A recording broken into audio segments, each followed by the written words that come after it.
Hey guys, welcome once again to the channel Learn Say with GC. This is Gobu Chandran. So today we are going to discuss the sixth part of lockdown series NEET JEE 2020. Very important questions. Okay, so if you have not subscribed the channel yet, please subscribe it. And here is the first question. You can look at the question.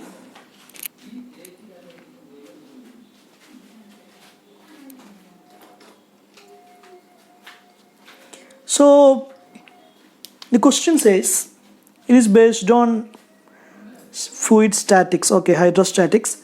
Water rises up to a height h in a capillary tube of certain diameter. This capillary tube is replaced by similar tube of half the diameter. Now water will rise to the height of. Okay, so question is simple. If diameter is halved, what happens to the capillary height?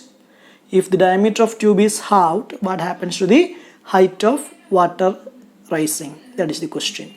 Okay, listen guys, we know that height is given by h equal to 2t cos theta divided by r rho g.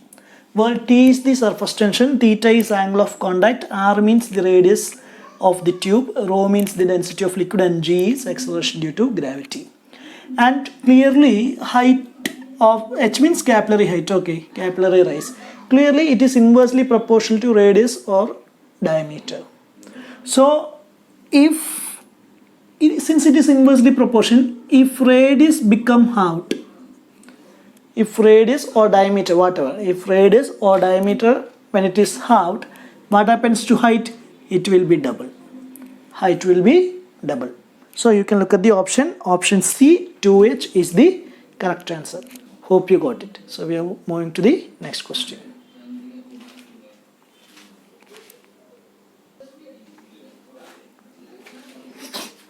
So guys, here is the second question, and this question is from the chapter current electricity. Okay, so you can read the question. At room temperature, copper has the free electron density. Okay, number density of copper, it is given as N equal to 8.4 into 10 raised to 28 per meter cube. That is the number density. And the drift velocity of copper, it is asking what's the electron drift velocity in a copper conductor of cross-sectional area is given. It is given as area equal to 10 raised to minus 6 per meter square and carrying a current of 5 amperes. So I equal to 5.4 amperes. So these are the given values and we have to find the drift velocity. Okay, so clearly we know that current and drift velocity relation is I equal to NEA VD. So what is VD equal to? VD equal to I divided by NEA. And we know the value of I. What is the value of I equal to given? 5.4. And the electronic charge, its value is, we have to write in the denominator, right?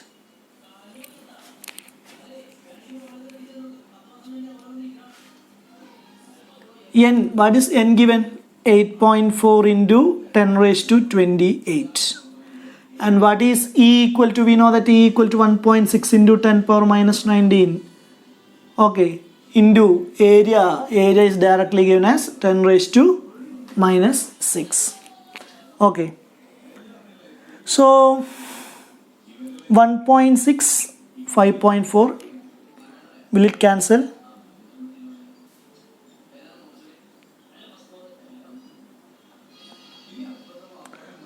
What will cancel?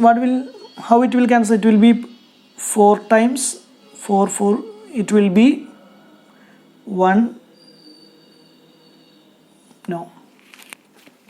Okay, sorry. So this will be 0.8 and this will be 2.7. 2.7. Okay. And you can solve it. Okay.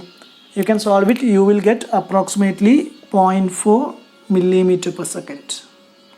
0.4 millimeter per second means what is the actual answer you will get? You will get 4 into 10 raised to minus 4 meter per second.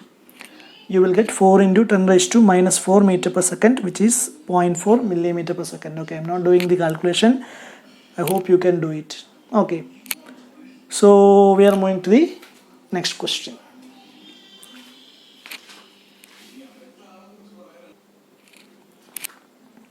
So guys, this is the third question, which is from projectile motion. Okay, you can read the question. A projectile is fired with a velocity u at an angle theta with the ground. At some instant during motion, its velocity makes an angle alpha with the horizontal, the speed of particle at this time. Okay, so you can see there is a body or a projectile which is initially having an angle of projection theta. Okay, where velocity is given as u. After some time, let the body reach at this point. After some time, say body reaches that point, and its velocity is v. Velocity is v, and it is making an angle alpha with the horizontal. Angle it is making alpha with the horizontal, and we have to find what is the value of v. That is the question. What is the value of v? So the concept of this question is, in a projectile motion, horizontal component of velocity remains constant. In a projectile motion, its horizontal component will remain constant. What is the horizontal component means? Here it will be u cos theta, here it will be v cos alpha. So constant means both are same. U cos theta equal to v cos alpha. What you will get? V equal to u cos theta by cos alpha. That is u cos theta sec alpha. U cos theta sec alpha, you have option A. So option A is the correct answer. Okay, so we are moving to the next question.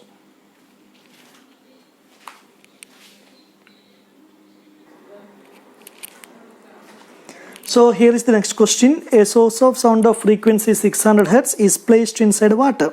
Speed of sound in water is 1500 meter per second and in air is 300 meter per second. So what is the frequency of sound recorded by an observer who is standing in air?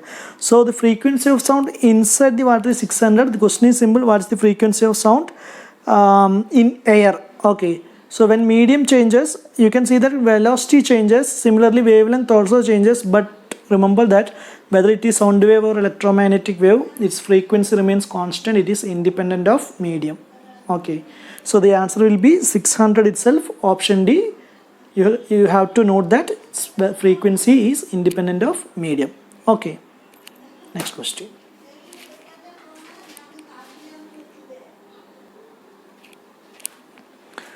So friends, here is the next question. Amplitude of a wave coming from a point source at a distance r. How it is varying amplitude and distance? That is the question. Nice question. Okay, guys. Intensity is inversely proportional to r square. Always. This is equation 1, where r is the distance from the source. At the same time, intensity is proportional to square of the amplitude. Equation 2. So comparing 1 and 2, you will get a square proportional to 1 by r square because left hand side is same. So a square should be proportional to 1 by r square, or a will be proportional to 1 by r. 1 by r means what? R raised to minus 1. Option B is the correct answer. I hope you got it. Shall we move to next question? So here is the next question. Okay.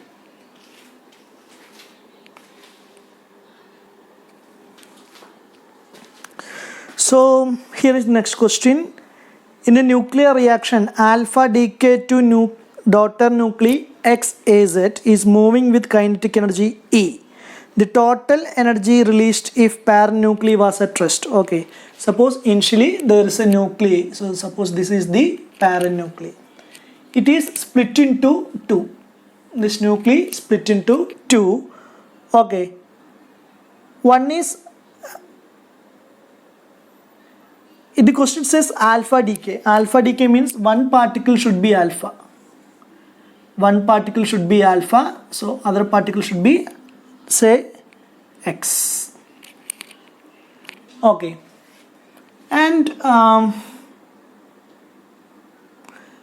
this X is the daughter nuclei which is moving with a kinetic energy E. It is the question. And we know that the mass number of alpha is 4. Mass number is alpha is 4. So this will be what? A minus 4. Mass number will be A minus 4. Okay. Because total mass number is A. So if alpha particle is having mass number 4, then the daughter will be having mass number A minus 4. And remember that initially the parent is at rest. Parent nuclei is at rest. Okay. So they are asking what is the total energy released combining these two, alpha and x. So this is E2. E2 is given as E. We have to find E1. If we find E1, then total energy will be E1 plus E2. That is the answer. But before that, we have to find E1, energy of alpha particle. So here is the concept. Whenever net external force is 0, momentum will be conserved. So here we have to apply momentum conservation. When a particle at rest explodes into two pieces, these two pieces will move in opposite direction with the same momentum. Okay. When a particle at rest explodes into two pieces, that two particles will move in opposite direction with the same momentum. So we can equate the momentum of alpha particle and momentum of x. And we know that momentum means root of 2me. Root of, what is momentum equal to? Equation P equal to root of 2me. Okay, so 2 into mass of alpha particle is 4, energy is E. Here root of 2 into mass is A minus 4. We don't know, this is E2, okay, and this is E1. E1 is E. Square root will cancel, 2 will cancel. When you simplify, you will get 4E2 equal to E into A minus 4. That is E into A minus 4E. Or you will get E2 equal to, what is E2 equal to? E by 4A, E by 4A minus E. E by 4A minus E. E2 equal to E by 4A minus E, correct, right? So we have to find total energy. What is total energy? Let E dash is the total energy. It will be E1 plus E2. What is E1 equal to? E by 4A minus E. What is E2 equal to? E2 equal to E. So your answer will be E by 4A. Answer will be E by 4A. Option B is correct. Okay, so answer will be option B. Hope you got it. Here you can take a screenshot, and we are moving to the next question.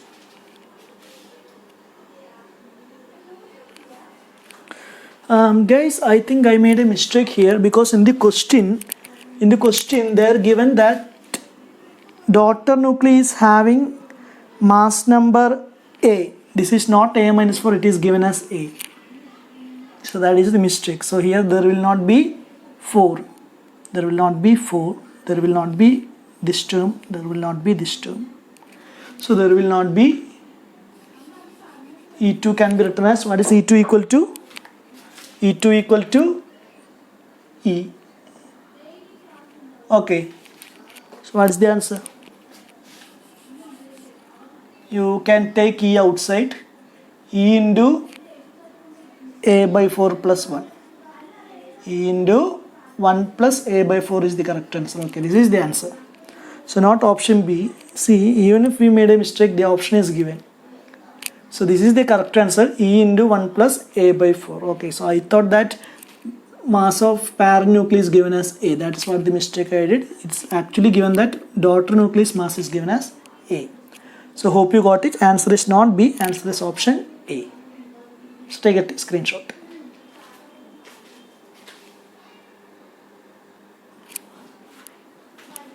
So guys, this is the next question from the chapter work energy power. The question is, mass of body is given as m, it is starting from rest, speed is given as v in a time t. Okay, so body starts from rest, final speed is v.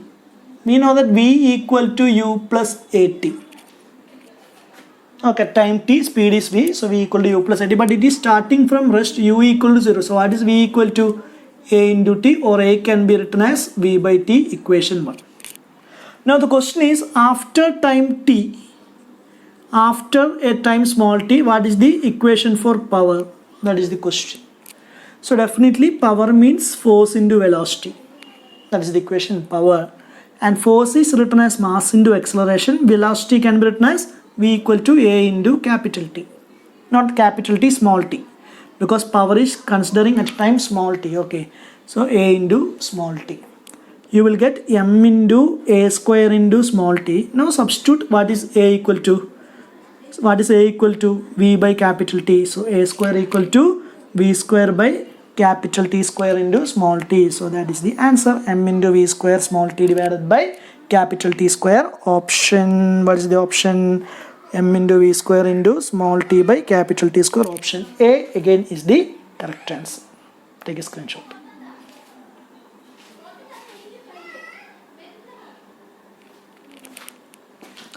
So friends, here is the next question. It is again from force, chapter force, or force and power combined. Okay. A train of weight 10 raised to 7 Newton is running on a level track with a uniform speed 36 km per hour. Okay. So speed of train is given by 36 km per hour. And 36 km per hour means how much meter per second? 10 meter per second, right? 18 km per hour means 5 meter per second. So 36 means 10 meter per second. And its weight is given by 10 raised to 7 newtons. What about the mass? Newton. What about the mass of train? Divided by, I am taking acceleration due to gravity as 10. Okay. Mass equal to 10 raised to 6 kilogram. 10 raised to 7 Newton means 10 raised to 6 kilogram. And frictional force is given by 0.5 kilogram force per quintal. What does it mean? We know that 1 kilogram force means 9.8 Newton. 1 kilogram force means 9.8 Newton. Okay. So 0.5 kilogram force means approximately 0.5 into 10, 5 Newton. Per quintal means per 100 kilogram. Per quintal means 100 kilogram, which means that if mass is 100 kilogram, corresponding friction will be 5 Newton. If mass is 100 kilogram, corresponding friction will be 5 Newton. If mass is 1 kilogram, then friction will be 5 by 100 Newton. If mass is 1 kilogram, friction will be 5 by 100 Newton. But our mass is 10 raised to 6 kilogram. Our mass is 10 raised to 6 kilogram. So corresponding force will be, or friction will be 5 by 100 into 10 raised to 6. That is 5 into 10 raised to 4 Newton. So this is the frictional force. So against this friction we have to overcome. So power of engine will be equal to that much force into velocity. What is force equal to? 5 into 10 raised to 4 Newton into velocity. What is velocity? 10 meter per second. You will get 5 into 10 raised to 5 watt. Or 5 into, this can be written as 100 into 1000. 5 into 100 into 1000. What is 1000 watt means kilowatt? It will be 500 kilowatt. 500 kilowatt. Option A is the correct answer. Option A is the correct answer. Hope you got it. Okay. So good question. I will repeat once again. Velocity of train is given as 10 meter per second. Weight of train is 10 raised to 7 Newton. 10 raised to 7 Newton means 10 raised to 6 kilogram. And frictional force is given as 0.5 kilogram force per quintal. That is 5 Newton per 100 kilogram. That's what it means. That is it mean. So for 100 kilogram friction will be 5 Newton. 1 kilogram means friction will be 5 by 100 Newton. We need friction corresponding to 10 raised to 6 kilogram. So 5 by 100 into 10 raised to 6, this much Newton. And power will be force into velocity. Just multiply, you will get 500 kilowatt. Got it? Shall we move to next question? Next question.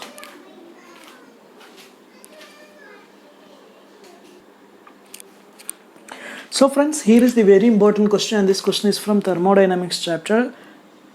Normally they will ask PV diagram. Question will be based on pressure volume diagram. Work will be asking.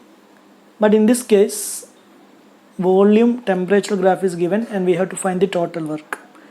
And there are three processes from the figure. AB is one process, BC and CD. There are three processes are there. So total work will be work done by AB plus BC plus CD. That is our answer.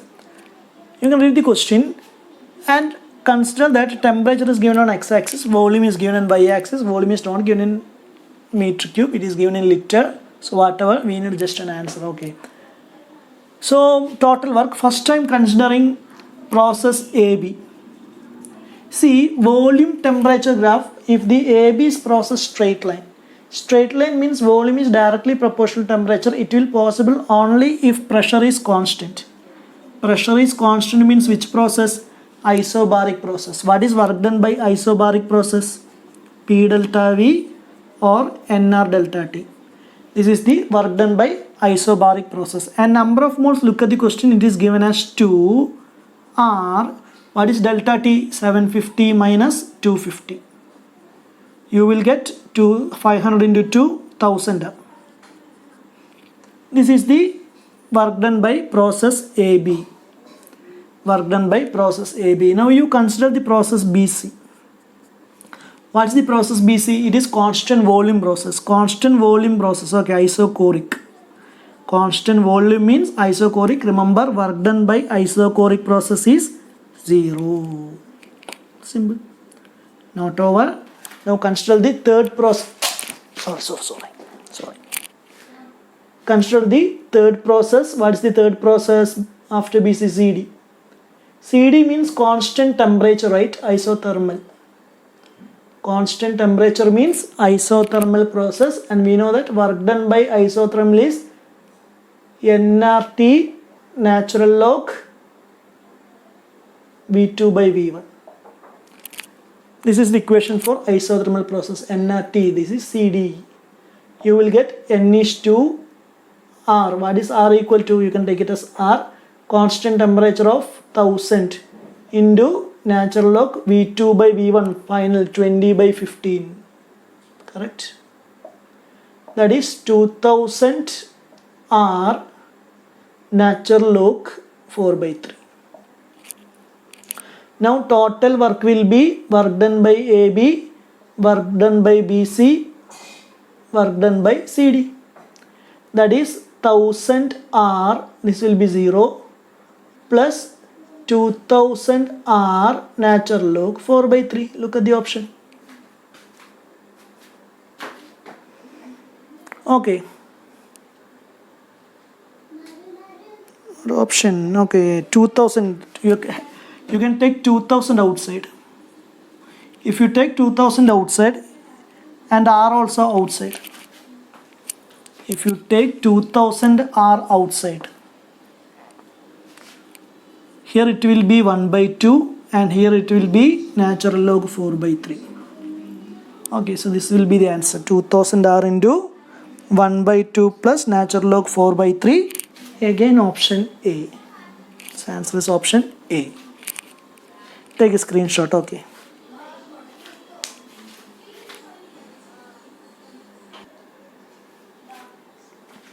So guys, this is the next question from motion one dimension.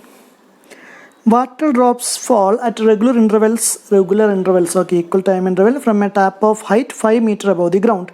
Third drop is leaving the tap at an instant when the first drop touches the ground. How far above the ground is the second drop at that instant? Suppose this is the tap. Whatever. Okay. Consider this as a tap. 3 drops. So this is the ground, okay. First drop touches the ground. Third drop leaving from the tap. And time interval between any 2 drop will be same. And the height is given as, this height is given as how much? H equal to 5 meters. So first let us find what is the time taken by the first drop to reach the bottom. T1 equal to root of 2h by g, because it is starting from rest. So 2 into 5 divided by 10, you will get 1 second. So total time from here to here is 1 second, which means this much time will be 0.5 second and this much time will be 0.5 second. Okay, so when the first drop travels a time 1 second, second drop will travel a time equal to 0.5 second. So let us find what's the height of second drop. How much height it is falling, or how much depth is at from the top. then the second drop will travel a distance equal to half g time is t2 square. That t2 is given as 0.5 second. T2 is given as 0.5 second. Okay, you will get how much? 0.5 square means 0.25. 2.5 divided by 2, that is 1.25 meter. So the second drop is at a height of 1.25 meter, or at a depth of 1.25 meter from the tap. It is fall through a depth 1.25 meter. But the question is, how much height is second drop from the ground? How much height is second drop from the ground? So required height will be, we know total depth is 5. It travels a distance 1.25 from top, or from bottom it will be 5 minus 1.25. So this will be 2.75 meter. Okay, at the instant when first drop touches the ground, second drop will be at a height of 2.75 meter from the ground, or 1.25 meter from the top. If the question is what is the height of second drop from the tap, it will be depth from the tap, it will be 1.25 meter. But it is asking from the ground what is the height of second drop, the answer will be 2.75 meter. Hope you got it. Okay, shall we move to next question? Okay.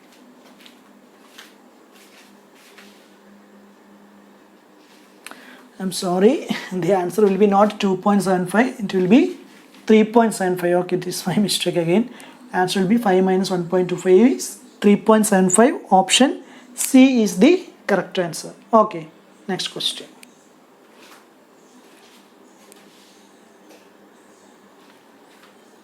So guys, this is the question.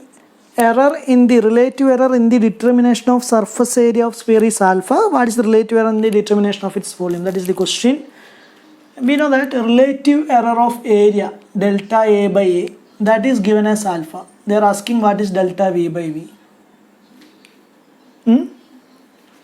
See, area means directly proportional to R square, which means delta A by A equal to 2 times delta R by A. Delta A by A means 2 times delta R by A. Okay, so you will get delta R by R equal to alpha by 2. Delta R by R equal to alpha by 2. Now listen carefully. Delta V.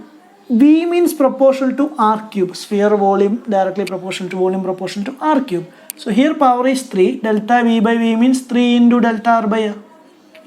Substitute 3 into what is delta R by R equal to? Alpha by 2. You will get 3 by 2 alpha. Understood. Answer will be 3 by 2 alpha, option A. How? Area proportional to R square. Power of radius is 2 because area equal to 4 pi R square. So delta A by A equal to 2 into delta R by R. It is given as alpha. So delta R by R you will get alpha by 2. We need what is delta V by V. We know volume proportional to R cube. So delta V by V is 3 into delta R by R. Put all delta R by R equal to alpha by 2. You will get 3 by 2 alpha. Understood. So we are moving to the last question. Okay.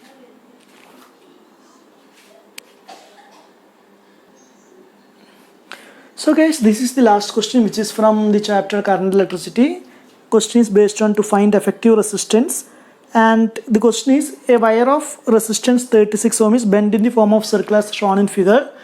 We have to find the effective resistance between A and B.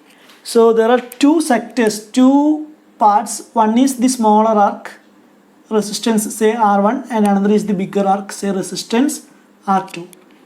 Okay, and we have to find the effective resistance between A and B. See guys, the total perimeter is 2 pi r, or you can take it as angle.